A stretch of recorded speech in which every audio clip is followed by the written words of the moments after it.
On va parler d'un des sujets les plus compliqués à aborder, la politique. Beaucoup de youtubeurs auraient évité 1000 fois d'en parler. Et à travers ces images, beaucoup de personnes voient en moi un conservateur patriote traditionnaliste. Si ton arrière-fond de vidéo c'est un drapeau de la France, pour moi ça veut dire que t'es un facho, il n'y a pas de débat. Un mec qui a aucune ouverture d'esprit et aucune tolérance envers les minorités. Tout simplement parce que le discours des médias et de beaucoup trop de personnes aujourd'hui, c'est d'associer aimer son pays à facho. Thibaut InShape, accusé de posséder un badge lié à l'extrême droite. Le 24 décembre, le premier youtubeur français publie sur X une photo de sa collection de badges. Et parmi tous ces badges, ce drapeau français, avec le logo de la série Marvel The Punisher, a suscité beaucoup de réactions des internautes, l'accusant de posséder un symbole d'extrême droite. Ce logo fait référence au héros de la série The Punisher. Et vous savez à quel point ce raccourci est injuste. D'autant plus que je pense qu'il y a très peu de youtubeurs qui ont fait autant de vidéos que moi pour mettre en avant des personnes diversifiées, voire même discriminées. Du coup, Axel, tu as ce qu'on appelle le syndrome de Tourette. De Gilles de la Tourette. De Gilles de la Tourette.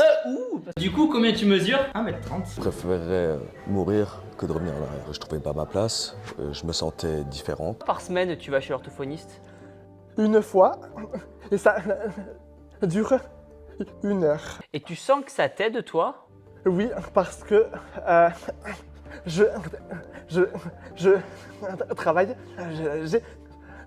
j'ai l'envie. Donc, je m'appelle Zéliana, j'ai 25 ans et je suis atteinte de troubles dissociatifs de l'identité. Aujourd'hui, on a rendez-vous chez Nabil, il habite juste derrière. C'est un abonné qui est musulman et on va partager le temps d'une journée, le ramadan. C'est parti. Noyade, les douches froides, ça c'était récurrent. Des étouffements à l'auto-noir. Les cris, en fait, t'as l'impression qu'elle va mourir. Pareil pour mon contenu dans des lieux comme les mosquées.